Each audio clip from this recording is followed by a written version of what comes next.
Hello everyone, this is Cabane the Christian. Today I'm going to give you a concise argument for why you should not be a Roman Catholic. Now, by being a Roman Catholic, I mean that you profess with religious allegiance Catholic doctrine. Now, what Catholic doctrine is can be given different accounts. But I'm going to define it precisely in terms of Catholic dogma. That is, those teachings which are defined by the authority of the extraordinary magisterium. Now, Catholics believe in Scripture, tradition, and now they add a third pillar, magisterium, which I don't think is in fact warranted from tradition. Tradition would probably be classified as something like the ordinary and universal magisterium, something a lot of Catholics don't seem to really recognize, or even non-Catholics recognize that Catholics are supposed to recognize. The ordinary and universal magisterium is basically equivalent to what we Orthodox mean by tradition. It's tradition in the proper sense of that word, that teaching which is handed down from generation to generation, particularly by the bishops, as containing the essence of the Christian faith.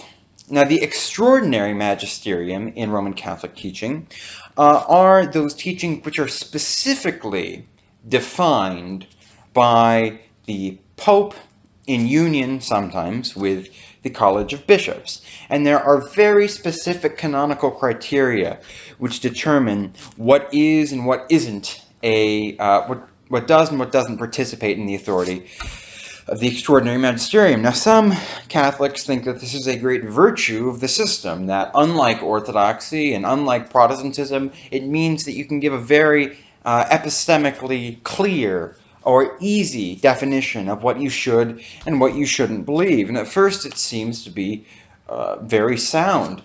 They have very clear canonical criteria for what does and what doesn't constitute an ecumenical council. There are a couple problems with this. The first one, if you're making an epistemological argument for it, is that while you do have these canonical criteria, that is, an ecumenical council is a council of the Church which is confirmed or as such by the Bishop of Rome. It is confirmed as an ecumenical council, and thus defining what it defines infallibly. The Holy Spirit protects it from error if it is confirmed as an ecumenical council by the Bishop of Rome. And you can very easily point to what does and what doesn't meet those criteria.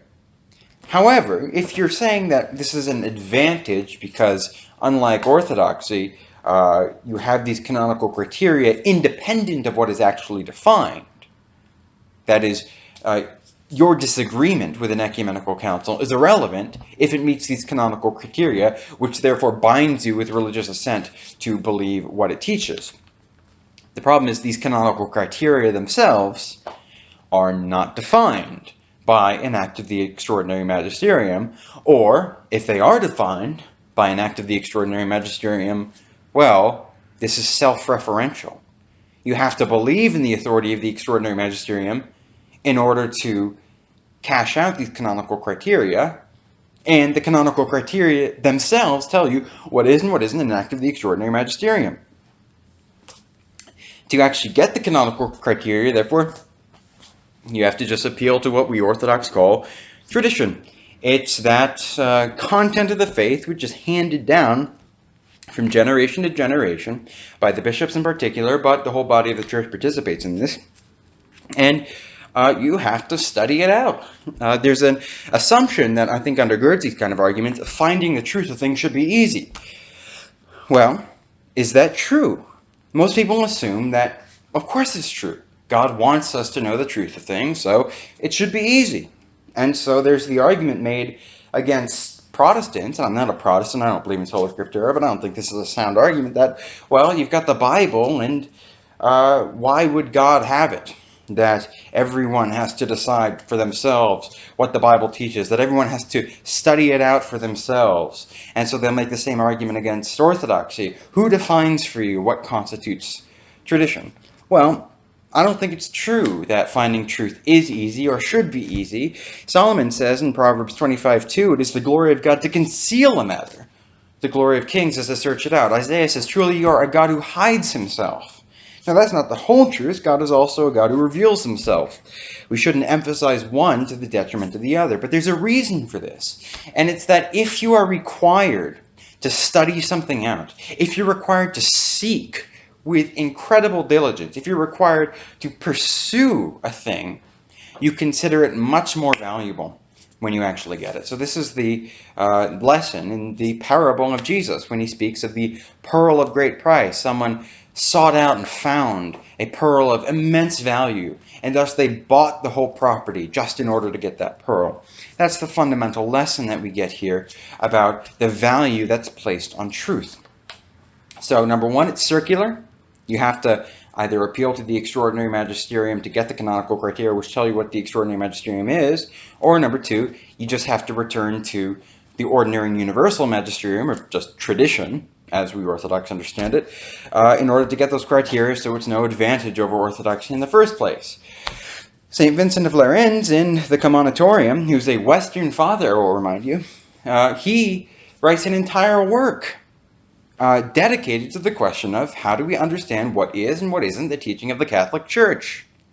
Well, he spent a whole work on this. This is where you get the famous Vincentian canon, what is believed everywhere, always, and by all. Universality, antiquity, and consent. And he says, well, the first thing we should do is we should seek a decree of an ecumenical council. Well, what if there isn't a decree of an ecumenical council? Well, then we have to believe what is regarded by everyone as the Catholic faith. Well, what if there's disagreement on this? What if there's been a schism? Well, then we have to go through and we have to carefully interrogate the opinions of the ancients. This is what a Western father of the Church in the 5th century writes. And you might have an argument against that. You might say, well, that's not a good system. But the question isn't, what kind of system do you think is a good system? Both Catholicism and Orthodoxy predicate their legitimacy on continuity with the Church of the first millennium. So I don't care what you think is a good system. You shouldn't care what I think is a good system. The question is not, if you were Jesus Christ, what kind of church would you found? The question is, what kind of church did he found? And we both agree that the undivided Church of the first millennium is that church. So the question is, who best represents their manner of thinking about what does and doesn't constitute tradition. The second major problem with these canonical criteria is that they're not what the Church of the first millennium believed. And in fact, you can find a very simple falsification of this. And this is kind of what I'm going to get into in terms of why I'm not a Catholic, in terms of papal authority. Here's the easiest example. In 649, there was a Council of the Lateran, which was convoked by the Pope against monothelitism. Now, there's nothing wrong doctrinally with what it said, but what I want to point you to is the fact that the Pope intended this to be an ecumenical council. So this was the first time that a Pope convoked a council and meant for it to be an ecumenical council. And there's no problem with that. I don't have any problem in principle with the Bishop of Rome having the prerogative to convoke a council and intending it to be ecumenical. But the problem is, he confirmed it as such. He believed it was an ecumenical council. Maximus the Confessor, who was in Rome, thought it was an ecumenical council. And you might say, oh, well, he's an Eastern saint. Well, he is. But do you think it's an ecumenical council? Is the Council of the Lateran in 649 an ecumenical council of the Church? Because it meets the criterion, which is said to distinguish definitively between ecumenical and non-ecumenical councils. It's not counted as such by Roman Catholics today. Another good example is the sixth session of the Second Council of Nicaea debated what it was that distinguished an ecumenical from a non-ecumenical council. Various factors were pointed to about the Council of Hiera in 754, which was an iconoclast council, which was intended to be ecumenical. It was pointed to that certain patriarchal churches didn't participate. Well, that is not at all my criterion for distinguishing an ecumenical from a non-ecumenical council, according to Rome today. But what's really significant is that they didn't know. They didn't have a firm idea of what those criteria were. That's a topic for another time about what actually is an ecumenical council. How can we distinguish the ecumenical from the non-ecumenical? But the point is, if we're judging our church's legitimacy by its continuity with the church of the first millennium, apparently the Seventh Ecumenical Council did not have the assumptions that contemporary Roman Catholics have, and in fact that contemporary Roman Catholics cite as the distinctive advantages of their own system. This is a very serious problem. So, why am I not a Roman Catholic? I'm not a Roman Catholic because to be a good Catholic means that you have to agree with the teachings of the magisterium. You have to agree with those definitions of the Pope, which are stated with the prerogative of infallibility, according to the criteria set forth at the First Vatican Council.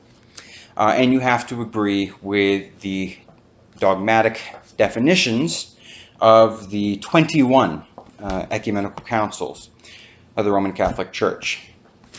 And my problem is that I think that at least one of those definitions, and I think there are others, I'm going to focus on just one, have been falsified. And if it has been falsified, you can't be a Roman Catholic, because to be a good Catholic, according to Pope John Paul II, means that you have to agree with what the magisterium says. Now, none of this means that I don't think that there have not been saints in the Roman Catholic Church over the past millennium. I'm not a sacramental rigorist. I think Catholics have saints, and I think they have a priesthood. I think they have Eucharist. I think they agree with the Orthodox on 95% of Christian teaching. I'm not here to debate this in the comments. But I'm not saying this from a particular animus towards Roman Catholicism.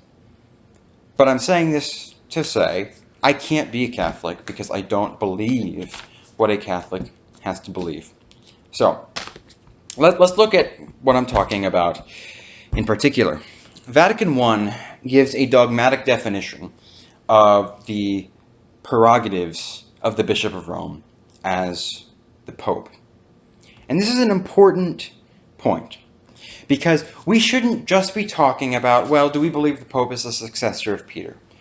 We shouldn't even be talking about, do we believe the Pope is the head of the Church?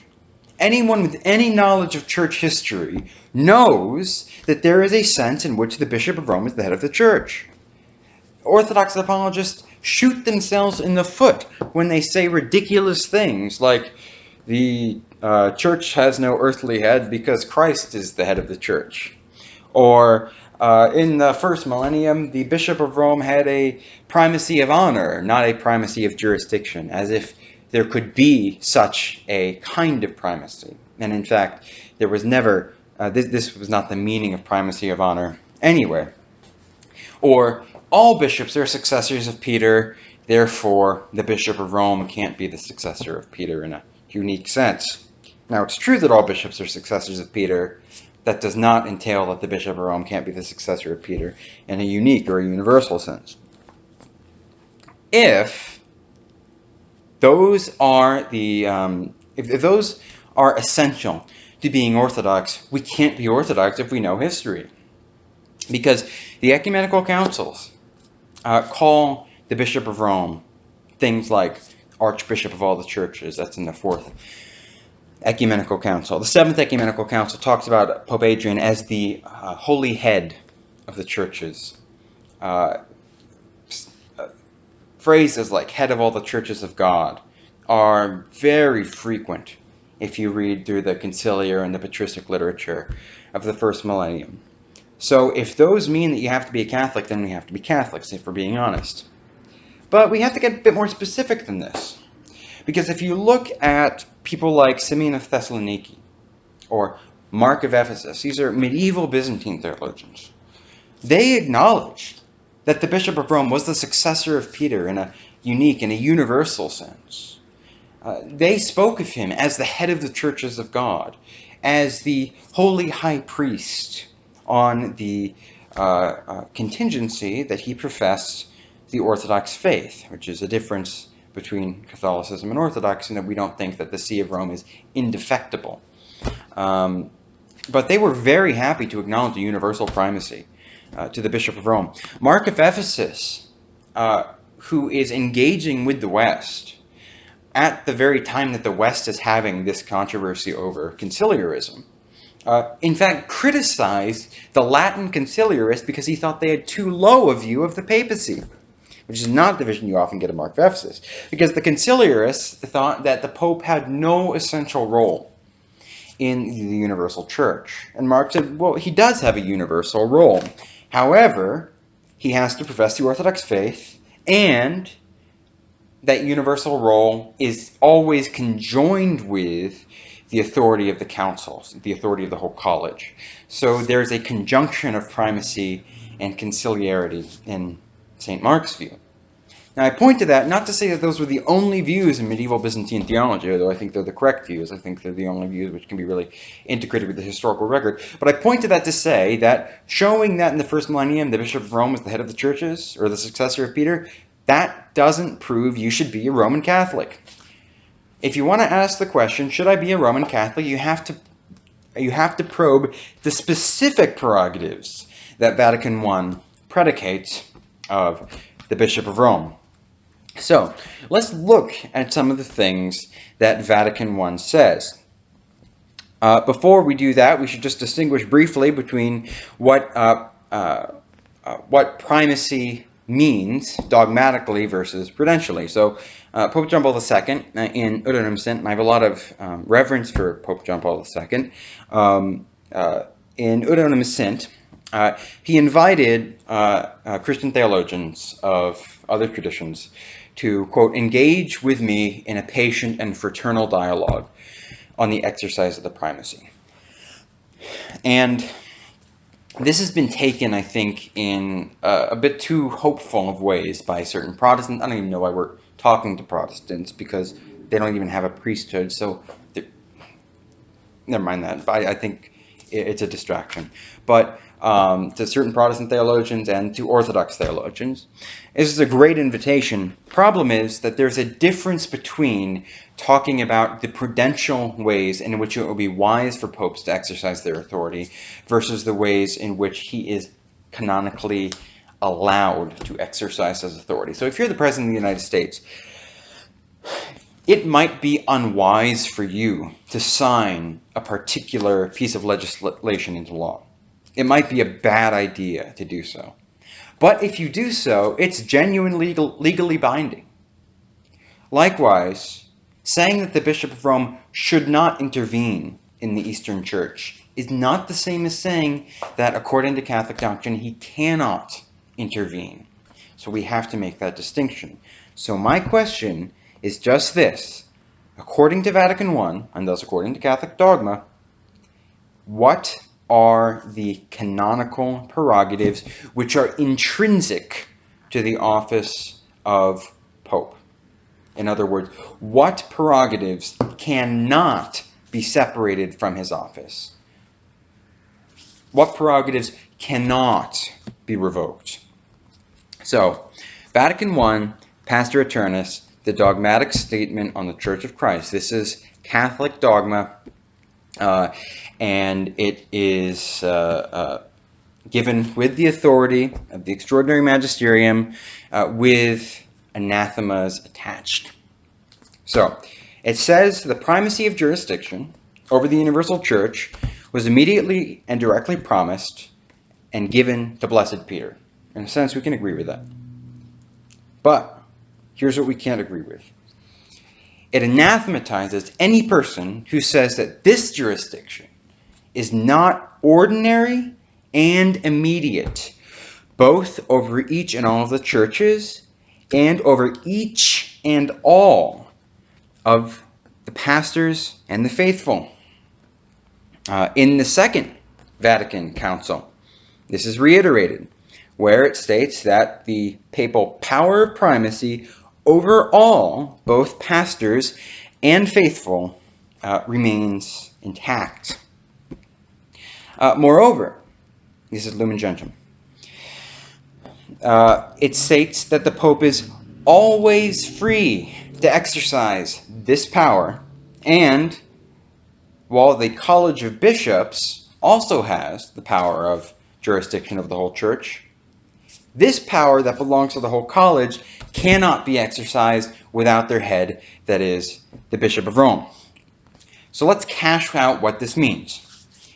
The most important word here is immediate, because I agree that the Pope has, in virtue of his office, if he confesses the Orthodox faith, a universal primacy.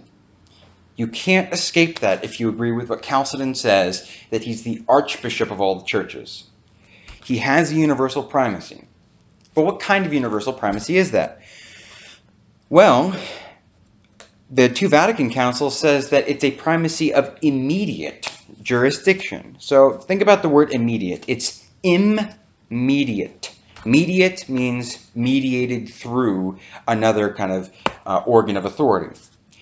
So if we said that the Pope had immediate power of jurisdiction, that would mean that he has the prerogative to exercise jurisdiction over a particular church, which is not the Church of Rome, given the fulfillment of certain criteria of coordination by a local bishop or a local synod. So if he had immediate power of jurisdiction, just to give an example, let's say that he wanted to do something in the American church. But what if the Synod of Bishops of the United States say no? Would he be able to exercise his authority canonically, legally? No, he would not. Because if it's immediate, it means that he has to coordinate that authority with the local bishops.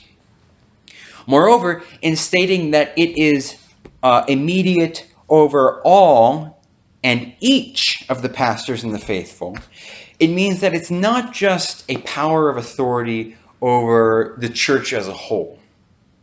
It's over the church as a whole and every particular Christian in the church.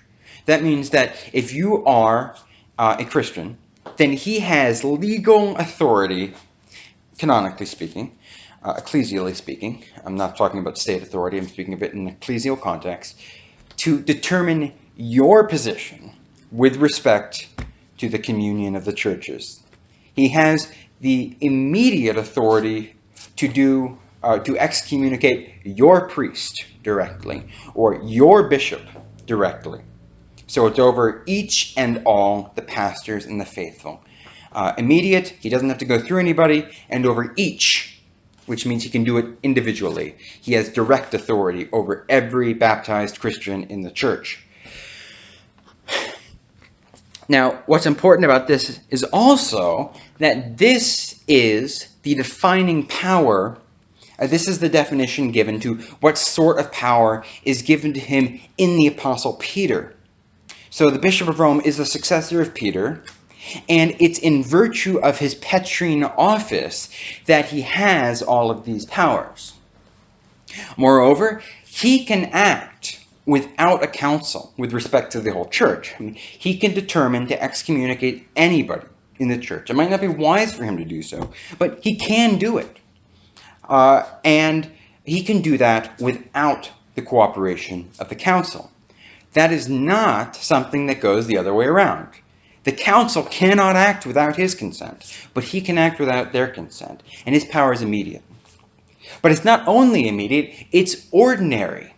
This is also very important, because in saying that he has an ordinary power of jurisdiction, that is, everything that I just described is part of his ordinary power, means that he can always exercise. And that's what Lumen Gentium means when it says he's always free to exercise this power. It means that it's not just triggered by certain crises. It's not just that when the church is in a certain state of disarray, suddenly the Pope has emergency powers, which he would not otherwise have. It means that even if the church is at complete peace, he is free to exercise all of the powers that I've just enumerated. He can excommunicate you, he can excommunicate your priest, he can summon them to Rome, he can do anything he wants in respect to the ecclesial status of anyone in the church, and he can do so at any time. What would it mean if we said it was an extraordinary immediate power of jurisdiction? Well, that would mean that, let's say, the churches were in a state of disarray, and we can just imagine where certain canons are set up, where the Bishop of Rome can undertake certain actions when, certain triggers go into effect. So if all of the churches around the world agreed that the American church was in complete disarray and was falling into heresy, they could say, okay, this triggers an immediate power of jurisdiction on part of the Bishop of Rome. But that would be an extraordinary power of jurisdiction. It wouldn't be proper to his office at all times. So what this means is that this is intrinsic to his office, because his office is the successor of Peter. It's an ordinary power. Every power that's been enumerated he has at all times, and he can exercise it whenever he desires to exercise it, whenever he sees fitting to exercise it. It's an immediate power, which means that he doesn't have to coordinate or cooperate with anybody, even if it might be prudent for him to do so. And it's a particular power. It's over each and all. It's not just that he has the power to determine the state of your local church or a particular national church. No, he has the power to determine the ecclesial state of particular Christians, whether they're lay people or monks or deacons or priests or bishops or whomever. So essentially, every power of jurisdiction that can be had is had at a maximum level by the Bishop of Rome.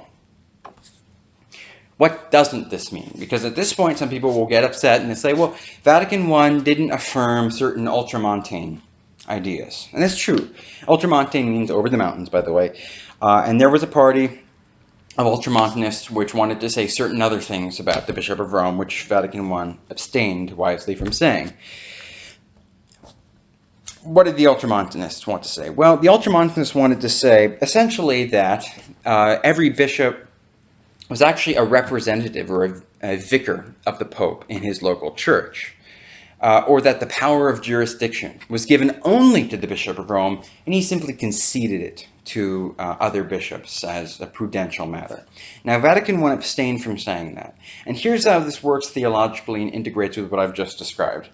To say that every bishop is not the vicar of the Pope means that a local bishop, as a successor of the apostles, has his power of jurisdiction over his local church, that is the church whose Eucharist he presides over, and the presbyters, the priests, they represent his authority in that local church. They are vicars of the bishop. He has that authority immediately from Christ. So it's not transmitted through the Pope to them. They have a power of jurisdiction proper to them. However, this power of jurisdiction, which is proper to them immediately from Christ, depends on their communion with the Church of Rome. Well, how does that work? This is kind of a subtle distinction, and it's more of a theological distinction than an actual jurisdictional or canonical legal one.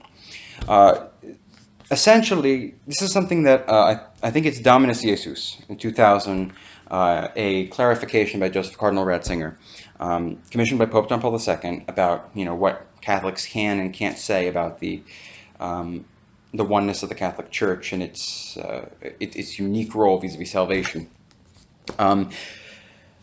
Essentially, what this means is that communion with the Bishop of Rome on the Catholic view, on the Roman Catholic view, is part of the internal constitution of every particular or local church. So the bishop, the local bishop, has his power of jurisdiction immediately from Christ, intrinsic to his role as local bishop. It's not transmitted ontologically from Christ through the Pope to him.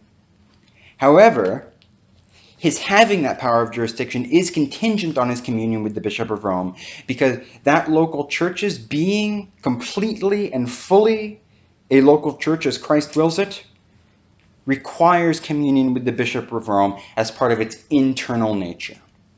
It's kind of a subtle distinction, but it is a real distinction. It's not just word salad. So give them whatever credit they deserve on that. However, while it's true that Vatican I didn't affirm Ultramontanism in that sense, it remains true that there is no power of jurisdiction which is not proper to the Pope. There's nothing that he cannot do. on this view. It's not a polemical statement. It's just what follows logically and necessarily from what we've just described. And this is not something that Seraphim Hamilton is saying. This is something which is very old in Catholic teaching, that the first see can be judged by no one. And that is articulated in great detail in both Vatican councils, which is that the Pope has immediate ordinary jurisdiction over everyone in the Church. He can always exercise that power, and the Council has authority over everyone in the Church if it is in union with the Bishop of Rome. So he has absolute veto power. There's no way that you can limit papal jurisdiction on this view. Now, whether that's right or wrong is something we're about to get into, but that is just what Vatican I says. And you can read the statements at the time. I mean, Pius IX did not think there were limits on his jurisdiction. And there's nothing in Vatican I which contradicts this. So now the question is that true? Well, once you get into this discussion, Catholic apologists and scholars will point to statements in the first millennium which talk about the Pope as the successor of Peter, as the head of the churches. They'll appeal to statements from St. Theodore the Studite, who says, I refer these issues to the Holy Head, the successor of Peter. They point to statements in Maximus the Confessor that speaks of the Apostolic See, that is the See of Rome, receiving from Christ the power of binding and loosing over the whole world. And these statements are all there, but the problem is we have to then probe what is specifically the distinction between Orthodox and Catholic. Because as we've seen, medieval Byzantine theologians after the schism acknowledged the Bishop of Rome, the successor of Peter. He had a universal primacy. He was the holy head of all the churches. This is something that you can affirm as an Orthodox, as long as he affirms the Orthodox faith. So what is the specific difference? Well, I think we can articulate two specific differences for the purposes of this video. The first is that on the Orthodox view, papal power must be conjoined with the authority of the college. That is, it's not an immediate power. It requires coordination from local authorities. And this is the result of the application of Apostolic Canon 34. Apostolic Canon 34 says that the bishops of every nation must acknowledge him who is first among them and account them as their head, and do nothing of consequence without his consent, but neither let him who is the first do anything without the consent of all. For so will there be unanimity for God, and God will be glorified through the Lord in the Holy Spirit. Note the Trinitarian reference here. God, Lord, Spirit. This is very important because this is a Trinitarian reality. In the Trinity, God is three in one, and neither his oneness or threeness is ultimate. They both are equally ultimate and contextualize and actualize the other. Likewise in the Church, the unity and diversity in the Church, primacy and conciliarity, are equally ultimate. Whereas in the Roman Catholic view, it is really the primacy which supersedes conciliarity because there is an uneven relationship. The primate can do something without the consent of the council. The council cannot do something without the consent of the primate. And Apostolic Canon 34 is not specifically talking about the Bishop of Rome. It's talking about just the institution of the synod more generally. The synod, you have a synod of bishops, and then you have the archbishop, the one who is the head of the synod. So this is why we can say something like the Pope is the head of the church, or the Pope is the head of all the churches of God. Let's just take the Archbishop of Athens as an example. What if we said the Archbishop of Athens was head of the Church of Greece? That wouldn't be a wrong statement. If we said he's head of all the churches of Greece, there'd be nothing wrong with saying that. So why is there anything wrong with saying that the Pope is head of the Church, or head of all the churches of God? There's nothing wrong with saying that. And given that Apostolic Canon 34 is talking about an archbishop, the primate of a local synod, it's very significant that the Council of Chalcedon calls Leo the archbishop of all the churches. He has the same kind of primacy with respect to all the churches that an archbishop has with respect to the churches under him. And what kind of primacy is that? It's a primacy of mediate jurisdiction, not immediate jurisdiction. It's a primacy of coordination. That is, he has the power to decide cases which involve disputes or relations among the local churches under his authority. But he does not have the authority to go into something which only concerns them and the internal affairs of a particular church under him. Now, some people would then say, well, you can point to very centralized organizational systems in the ancient church or in the Orthodox Church today. For example, the Russian church today is very centralized. It's kind of ironic given some of the silliness that they've been putting out on the theology of the church and theology of primacy. But it's very centralized. Okay, that's true. But I would say a couple things. First of all, I would say that's imprudent. It really shouldn't be that way. But second of all, even if you don't agree with that, nobody would say that that's actually intrinsic to the offices that they hold. That's part of the canonical self-organization which those national churches have determined for themselves. But it's not actually intrinsic to the office of the primate. We're talking here about what is intrinsic to the office of the Bishop of Rome. And there's nothing here that indicates that the Bishop of Rome has a relation to all the churches which no archbishop has intrinsically in relation to the churches which he presides among. Let's talk about some more direct examples of the way that the Bishop of Rome's authority is exercised in the churches of the first millennium.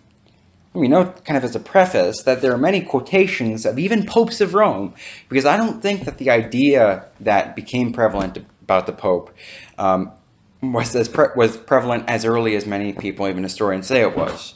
I don't think that St. Leo thought he had a power of immediate and ordinary jurisdiction over the whole church. Oh, sure, he believed he was the successor of Peter. He certainly believed that he was the head of all the churches, as did Pope Gregory the Great. But did he believe what the medieval church believed? I don't think he did. Take St. Gelasius' statement, that the Bishop of Rome, the successor of Peter, can loose whatever any bishop binds. Well, that sounds pretty universal, ordinary, and immediate. If you look at the context of that, though, he's talking about cases where the Bishop of Rome is functioning as the universal court of appeal. So this is an appellate jurisdiction, which is the more traditional term, rather than immediate jurisdiction. That is, the kind of power that you have as the final court of appeal. Even in the Phocian controversy, when did Pope Nicholas intervene? He didn't do so unilaterally. He was the recipient of an appeal from Patriarch Ignatius IV. And he did what is canonically prescribed to him. Now, the function of appellate jurisdiction was always kind of a matter of controversy, and there was a lot of problems with its exercise. But in the Canons of Sardica, which is the one place, by the way, that Eastern and Western bishops gathered together, mentioned the relationship of the See of Rome to the Apostle Peter, and defined the kind of powers the Bishop of Rome has. The Canons of Sardica says that the Bishop of Rome has the power to hear appeals from all in Christendom. So he's kind of the high court. But you have to go through the lower courts in order to get to the high court. And the judge of the high court can't just intervene, decide that he's going to take a case which nobody has actually sent to him. So Gelasius is talking about that power. And if you look at that statement that Maximus said that was often quoted, he says that the Bishop of Rome has received his authority, he does not just say because of the Apostle Peter, but also from the canons and the synods of the churches. If you look at the Latin text, he is clearly citing the canons and the synods of the churches as sources of papal authority, which directly contradicts what Vatican I says, which is that these functions are intrinsic to his office as a successor of Peter. So I think the Bishop of Rome, on the contention of his affirmation of the Orthodox faith, is the head of all the churches, that he has a universal primacy. The exercise of that primacy, though, is something which is left to the wisdom of the churches gathered in council to determine in canonical legislation. And this, I think, was the great failure of the first millennium church, in part just due to a lack of communication, but in part there was a certain kicking of the can down the road, and there was also an intransigence in exercising due obedience to those cases where the Bishop of Rome was acting legally and canonically in his office as universal primate and as the one who hears appeals from all of Christendom. So there's a difference there between appellate and immediate jurisdiction. And Maximus, by the way, also says, because people come to him and they say, what are you going to do if the Bishop of Rome communes with the Monothelites? We've heard he's about to commune with the Monothelites. Does he say, well, if the Bishop of Rome does that, then I guess I've been wrong because he has the authority of Peter. I cannot break with the Bishop of Rome because communion with Rome is essential to being a member of the church in its fullness. No, he says, even if he does so, I will not commune with him, which really raises the question of whether he believed all that Vatican I said about the papacy. So let's get into that more specific example, which I promised 5 minutes ago I was about to start doing. The first one I want to cite is the Third Ecumenical Council. Third Ecumenical Council, Pope St. Celestine had already stricken Nestorius from the diptychs. That is, he had already cut off communion with Nestorius. He had already determined that in the view of the See of Rome, Nestorius was a heretic. Now, if the Pope did this today, that's it. You're not going to say, well, let's continue to talk about it. If the Pope judges, that's the judgment. But the interesting thing is, that's not the way the Third Ecumenical Council treated Nestorius. Now, it's true, of course, that St. Celestine was correct in his judgment of Nestorius. That's not what I'm disputing. This is not an argument that the Pope was wrong, therefore the papal doctrines aren't true. Rather, this is an argument that the fathers of the Third Ecumenical Council didn't acknowledge what later Roman Catholic dogma claimed that they acknowledged. And for the person who might appeal to the development of doctrine here, which I believe in, St. Vincent of Lerins talks about it, as do contemporary Orthodox theologians like Father George Florovsky, Dumitru Stenloi, development of doctrine is a true concept, but it doesn't apply here for a couple reasons. First, Vatican I appeals in its definition of the papal dogmas to the ever and constant faith of the Catholic Church. And significantly, it appeals specifically to the times when the East and the West met in ecumenical councils. So the part of the basis for Vatican I's definition, included in its dogmatic constitution, is that the things which are being defined were a part of the faith of the Church from the very beginning. Second, development of doctrine is not something to which you can appeal to justify anything whatsoever. If it's to be a meaningful concept, it has to have specifically defined limits. And Pope Pius X contrasted development of doctrine with evolution of doctrine.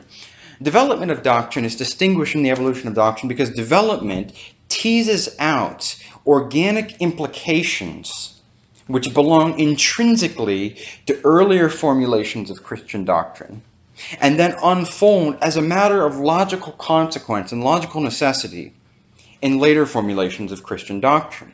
They arise organically from contemplation on the deposit of faith, like when you're reading a passage of Scripture over and over again, and you see new things in it every time you read it, but they're really there. However, What I'm pointing towards is something which indicates that the fathers of the ecumenical councils, and the fathers more broadly, believed something which is incompatible with later Catholic doctrine. And I think a very important principle here is that a thing cannot be implicit in a formulation which contradicts that thing explicitly. And this is an explicit contradiction, because the Third Ecumenical Council acknowledged Nestorius when he came to the council, as the most religious Archbishop of Constantinople. Not thereby saying he was innocent, but saying that the judgment was yet to be rendered. But according to both Vatican I and II, the Pope, as the head of the College of Bishops, can act unilaterally, and his judgment is absolutely definitive and authoritative, and settles an issue. Now, someone might then say, well, Celestine wasn't making an ex cathedra statement. Now, there are a couple problems with this. First of all, the concept of an ex cathedra papal statement is not a concept that you are going to find in the first millennium. The idea of an ex cathedra statement, I would argue, was designed specifically to avoid being touched by the issues of Nestorius and Vigilius and other popes who seem to have slipped into a heterodox confession. But we can't say that it's a development of Christian doctrine, because there's nothing that it develops organically out of. There's no way in which papal infallibility was actually functioning, because there's no way that it could function unless you had criteria for delineating which statements are infallible and which statements are not. That's why today the only two statements that are designated as infallible are ones by Pius IX in 1854, which is prior to the First Vatican Council, but he's the one who pushed papal infallibility to become a dogma, and then Pius XII, the Assumption of the Virgin Mary, a doctrine with which we have no problem, and with some qualifications, the Immaculate Conception is acceptable as well. It's a topic for another time.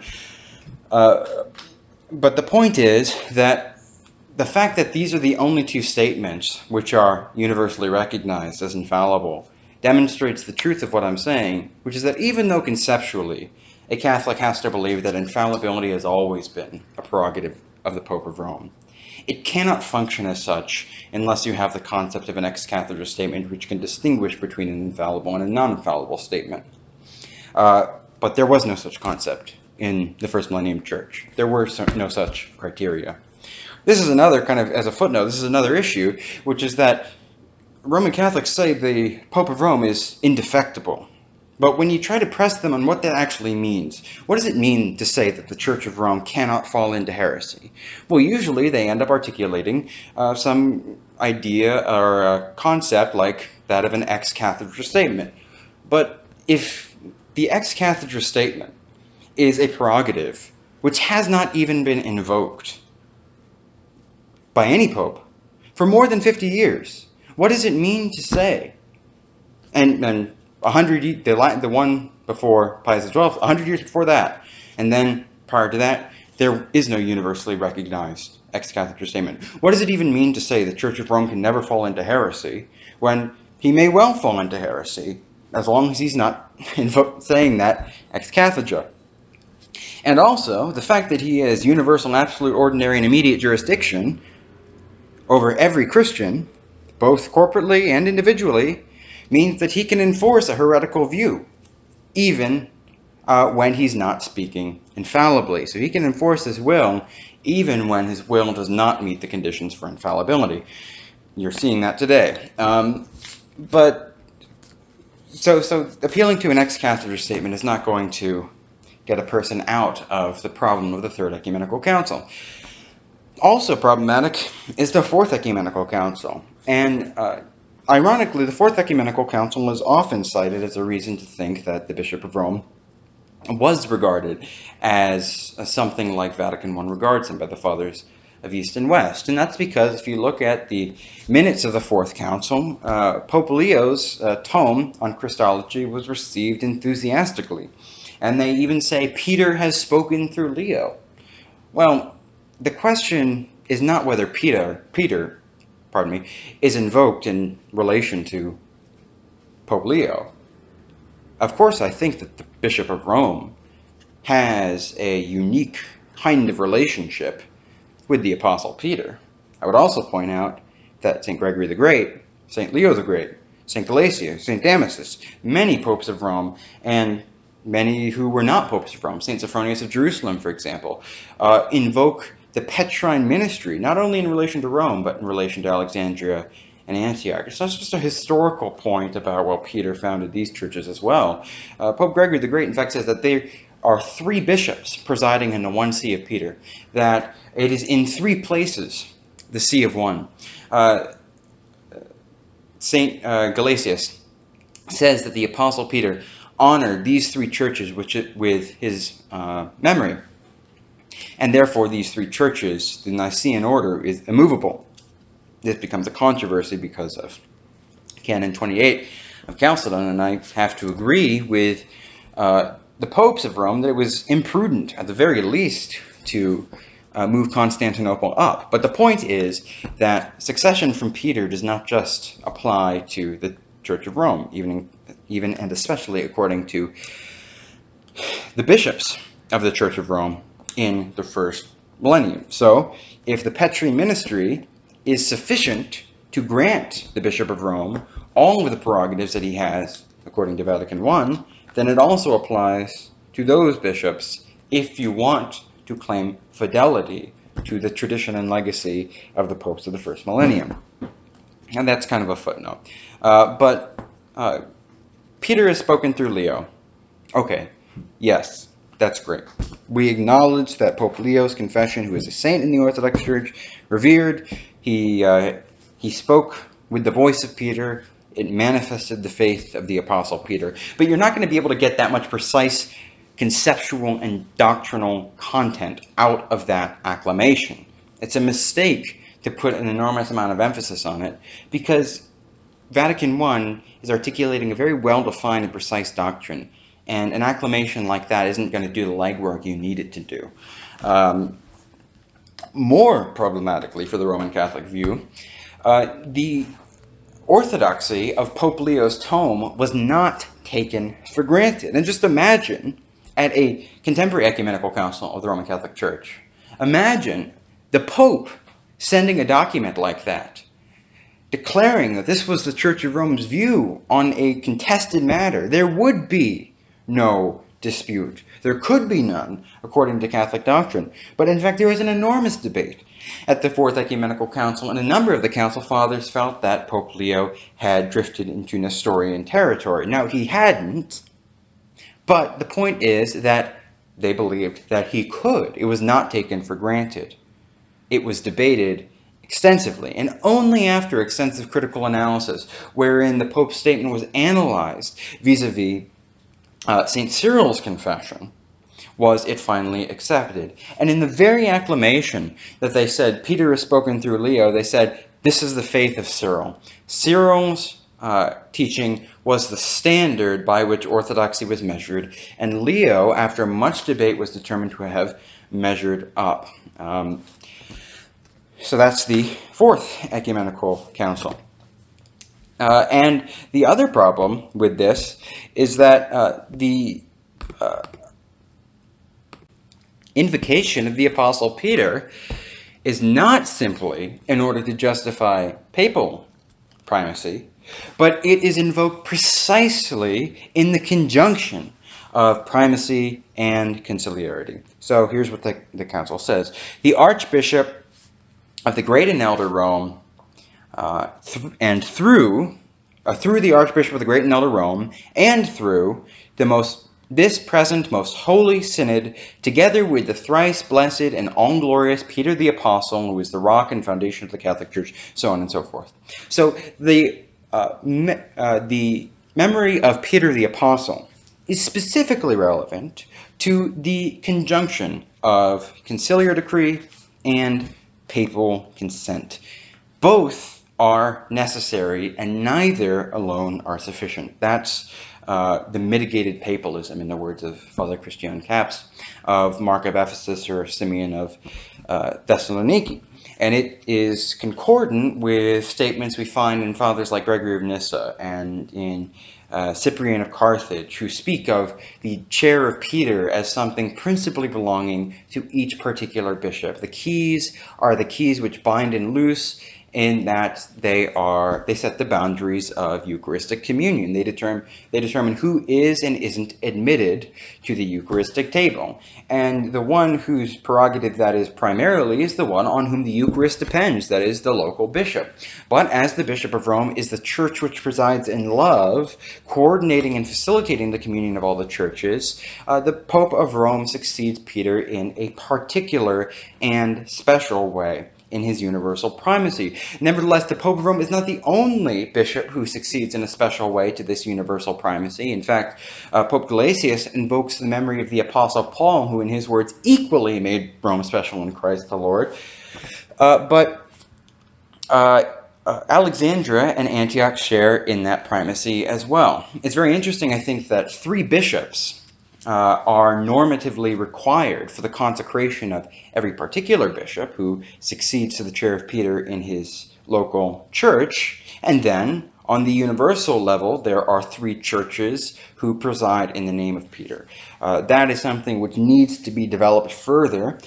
In the degree to which that was realized as a kind of ontological reality was more pronounced in the first several centuries than it was in later centuries. But nevertheless, I think it is worth considering. And at the very least, it is something which is completely incompatible with what Rome teaches as dogma. And that's basically the point. I'm not a Catholic because it says things which I think are falsified. So, after the 4th Ecumenical Council, I think we have the biggest problem at the 5th Ecumenical Council. And this is kind of the climax of this argument, which has been kind of rambling and long, as usually my videos are. But ecumenical councils are acknowledged to be authoritative by both Catholics and Orthodox. And we both acknowledge whatever the criteria are for discerning a true from a false ecumenical council. That's not the point at this moment. We'll talk about that some other time.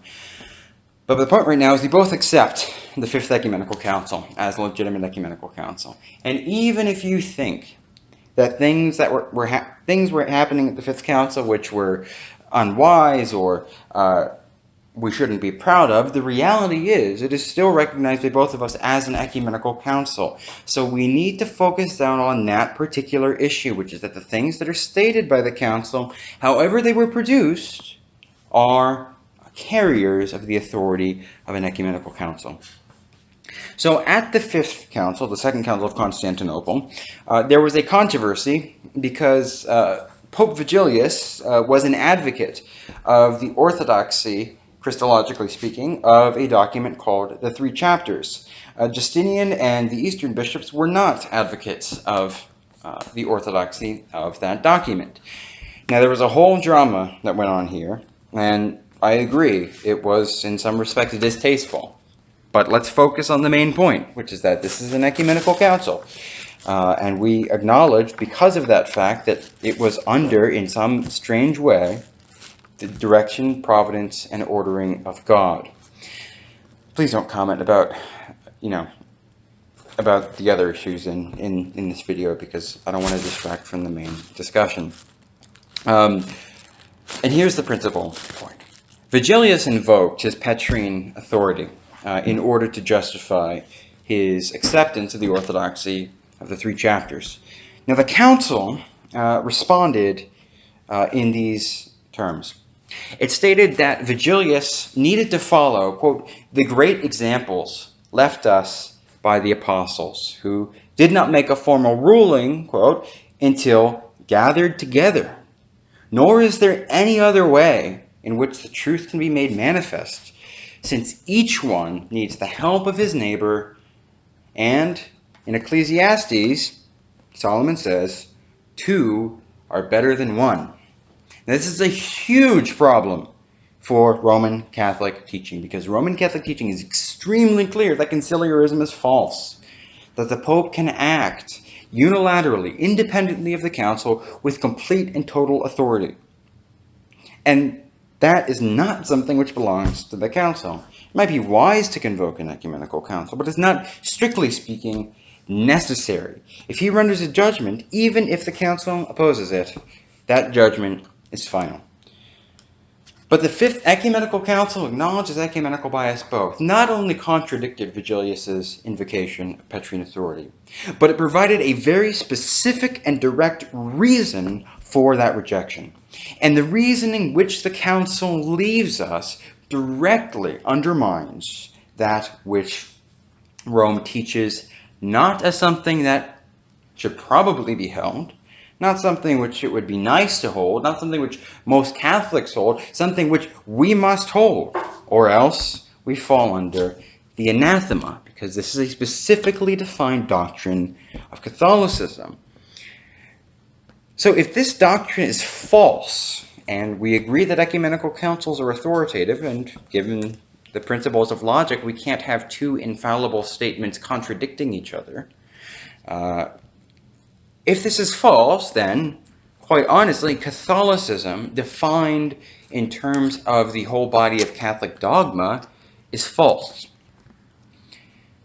And that's what the Fifth Council says, because the Fifth Council says that the truth cannot be made manifest, except in a collegial context, specifically in response to the invocation of papal authority. An ecumenical council of the Church recognizes such a way. Rome says that two are better than one. Each one needs the help of his neighbor. That the Pope cannot do what he just did because the apostles did not set that pattern. They waited until they were gathered together in a council. Nor is there any other way in which the truth can be made manifest. I'm being repetitive because this is an essential point. And I don't think that there's a way to escape this. There's a lot of focus on Honorius.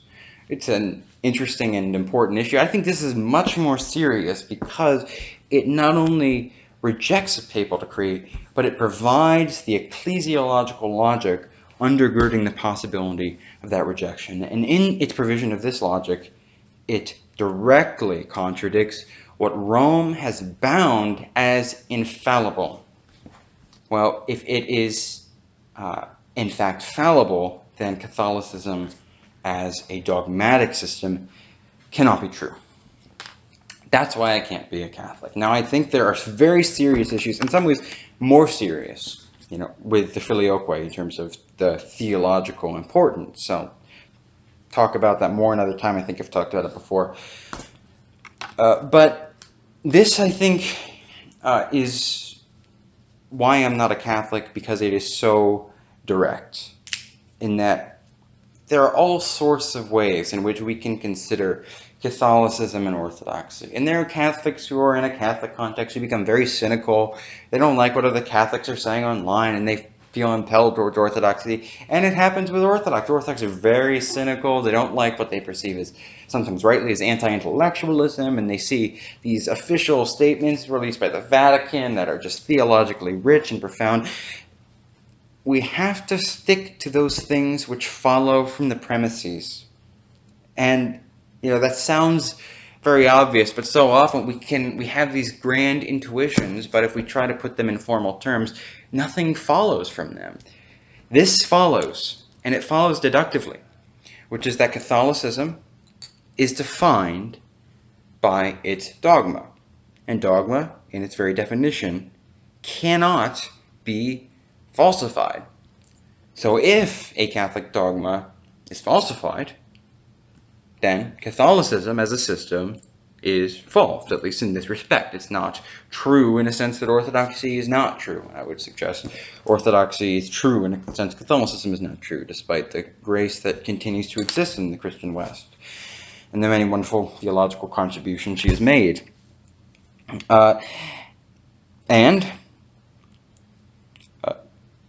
The ordinary, universal, immediate, and irrevocable authority of the Bishop of Rome, solely in virtue of the necessary and sufficient condition of succeeding in a unique manner which he alone possesses from the Apostle Peter, is a dogma. And the basis for that dogma, stated in the Council itself, is the ever and constant faith of the Catholic Church, specifically ecumenical councils. Yet, an ecumenical council to which Rome claims to assent specifically contradicts word by word, line by line, what Vatican II, or Vatican, well, in fact, both of them, but I'm talking principally about Vatican I, defines as a dogma of the Church. Vatican I and II, they say that the Bishop of Rome has final say, final authority. He has absolute jurisdiction over every particular Christian, both bishop and faithful, and that no one can judge the first see.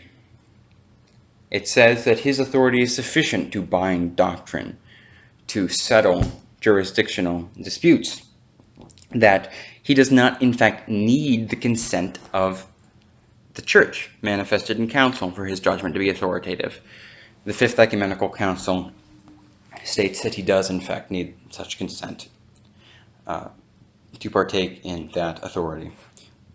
And so, you might think this is simplistic, but I don't think it's simplistic. I think that in this sense it's simple, which is that once we isolate those aspects of Catholic dogma which are incompatible with orthodoxy, and we isolate them from those aspects of a real papal ministry and papal primacy which are compatible with orthodoxy and held by great Orthodox theologians and saints, and we test those specific aspects against the very standard which Rome sets out for us, those specific aspects are falsified, and that's why it can't be a canon.